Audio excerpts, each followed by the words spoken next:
지금 새 들어 나오는 여러 조사에도 문가리의 지지율은 최저 수준을 기록하고 있습니다.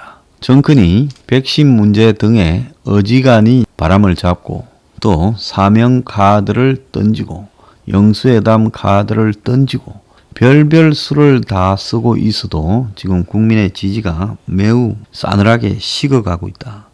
그래서 임기 말 문재인 정부에 대해서 지금까지 문 정권이 벌이는 각종 서커스, 바람잡이에 국민들이 홀려가지고 이것이 뭐가 실체인지를 모르고 있다가 이제 문 정권의 그동안 그 혼란했던 환상과 왜곡이 다 식어가면서 실체를 깨닫기 시작했다는 겁니다.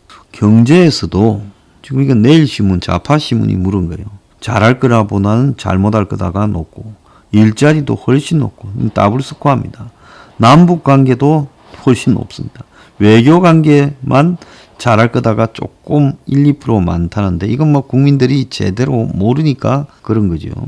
그래서 올해 보궐선거와 내년 대선에서도 야당의 우위 흐름이 확연해지고 있습니다.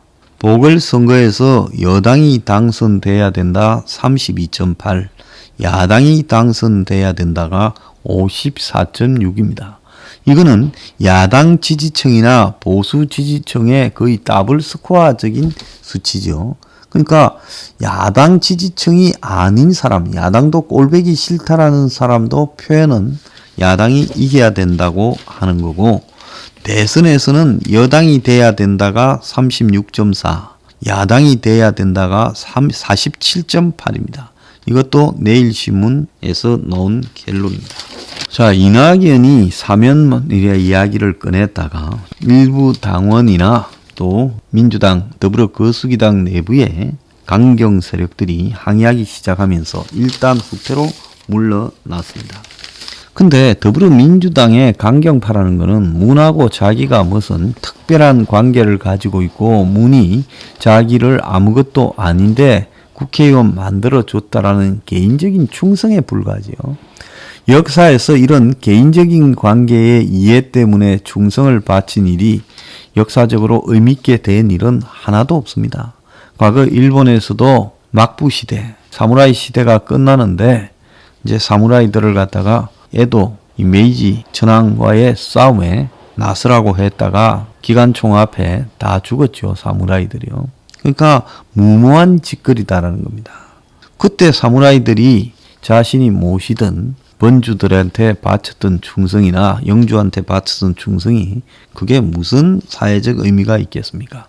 민주당의 강경 친문 의원들이 딱 그런 형태라고 봐야 되는데 지금 이들이 총선에서 승리해가지고 간이 배 밖에 나오는 오만함이 있었고 이러다 보니 우리는 뭘 해도 국민들이 우리를 지지한다. 그건 국민들의 지지를 실제로 말한 게 아니라 자기들은 뭘 해도 국민들을 지지하는 방향으로 끌고 갈 수 있다. 착각한 거지요. 그래서 아무리 우리 마음대로 해도 국민 여론이 나쁘면 또 작업하면 우리를 지지하게 만들 수 있다. 다수결을 믿고 폭주를 했죠. 근데 그 폭주가 지나쳐 버리니까 이제 어떤 상황까지 나오는가 하면 문가리를 지지하는 가장 핵심적인 세대가 한국의 40대입니다. 이 40대가 대체로 70년대생들인데요. 이게 나이가 들었어도 완전히 진보 좌파라고 하고 있고 온갖 일이 다 벌어져도 이들 50~60%가 각종 조사에서 문가리를 지지하고 있었는데 백신 사태로 지난해 말 첫 40%대 지지가 나왔다는 겁니다. 죽느냐 사느냐는 문제에서 이거는 너무하다고 이제는 돌아서기 시작한 거죠.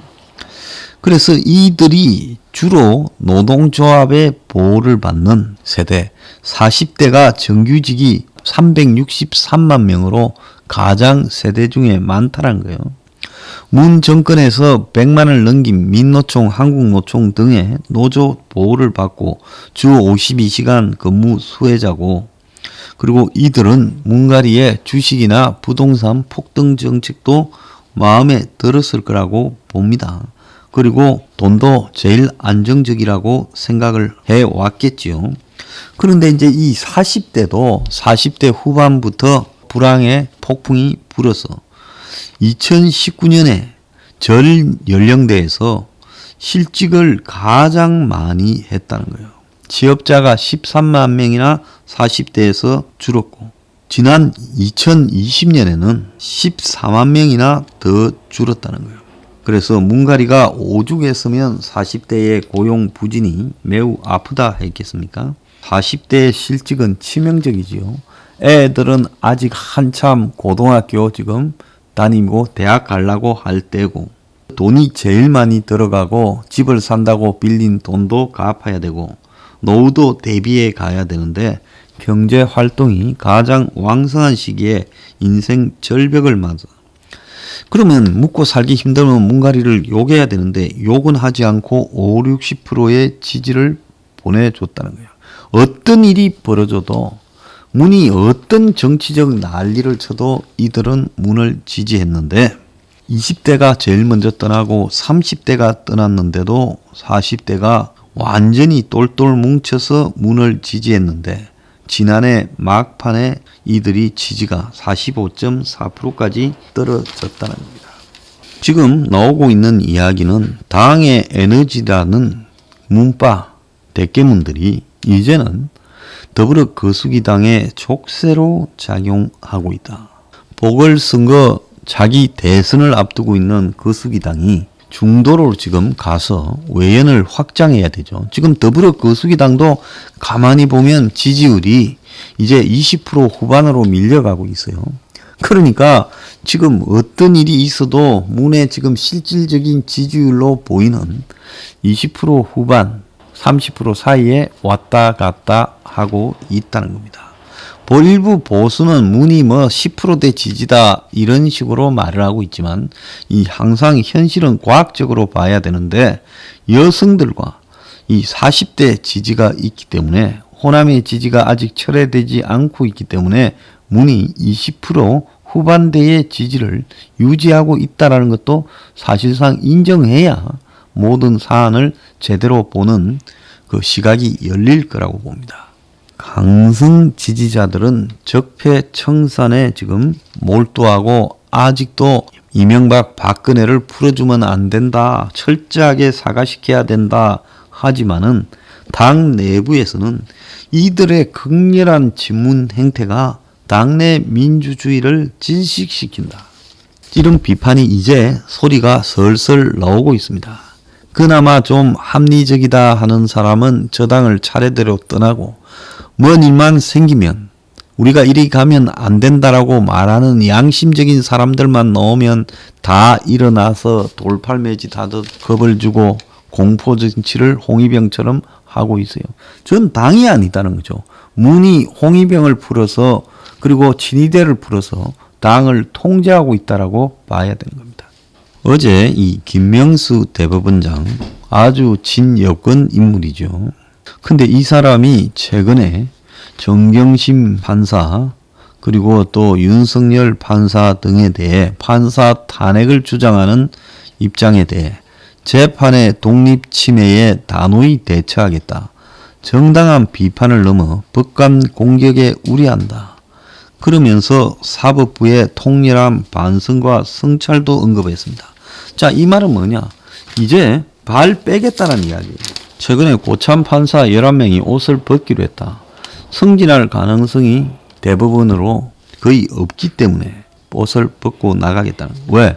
특정 성향 판사만 승진시켜주니 우리는 그냥 이쯤에서 다 옷 벗겠다. 이런 이야기가 나오고 있어. 그래서 사법부도 이제 이 정권과 같이 놀아나다가 발을 빼는 경향이 역력하고 어제는 경찰에 국가수사본부가 설쳤는데 국가수사본부장을 임명도 하지 못했어요.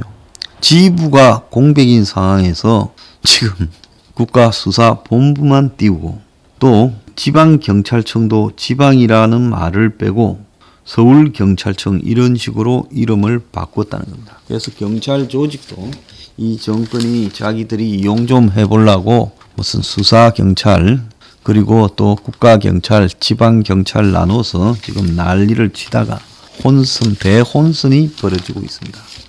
자, 임기 말에 이 문가리가 어질러 놓은 이런 혼란을 수습하려고 하면 여권 내부가 최소한의 합리성을 가져야 되는데, 박근혜 이명박 사면을 야권을 교란하기 위해 던졌는데 지금 여권 내부가 더 교란되고 있다는 겁니다. 자, 지금 대깨문들의 저런 발광이 이 문가리의 황혼에 더욱더 썰썰한 어둠이 될 거다, 이렇게 믿습니다.